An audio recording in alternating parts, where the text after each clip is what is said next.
Hey shooters, we're going to move from Georgia to New Orleans again. We're going to join Brannon Lebouef with NOLATC. He is joined today by Kyle Lamb, a renowned trainer, shooter, been there, done that guy. And they're going to discuss with us today the importance of training. Do you have any?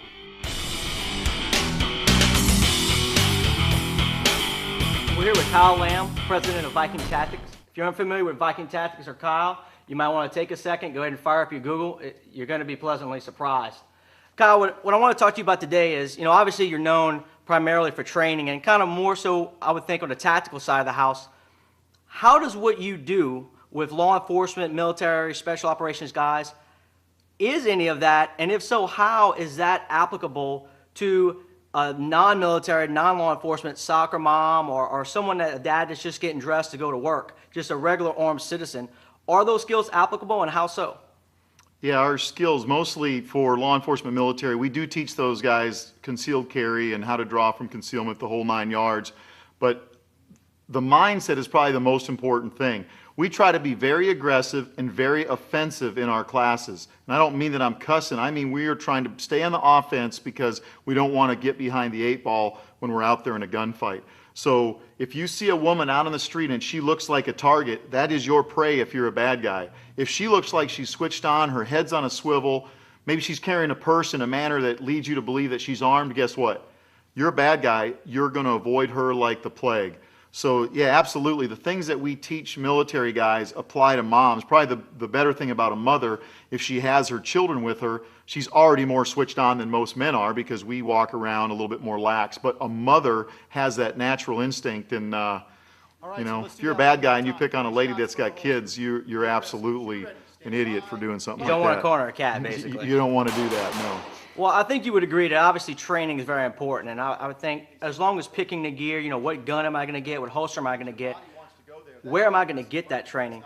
So in your experience, if I'm just a consumer, I just got my permit, I'm looking to get some training, I want to be a better shooter, I want to be more switched on mentally, what are some things that I should look for, or how should I go about shopping for a good instructor or a good training school? I would go online and I would look at the instructor's bios to see what they've done. It might be a shooting instructor that's never been in a gunfight in his or her life. You can still learn from that individual. I would also ask for some references of previous students, and that's a great way to find out what you're dealing with.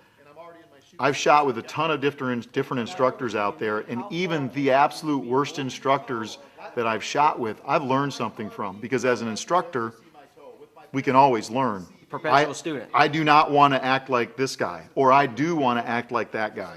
So good or bad, it's a learning experience. I totally agree. And in that same vein, you had mentioned about someone's bio or reading. You would typically refer to as AARs or after action reports, basically a student's experience. Hey, this is what we did and this is what I thought about it. Going back to those bios, with the wars going on and everything that's happening, a lot of guys are coming back from overseas and have that experience. In your opinion, does someone have to have been law enforcement or have to have been military in order to be a good instructor?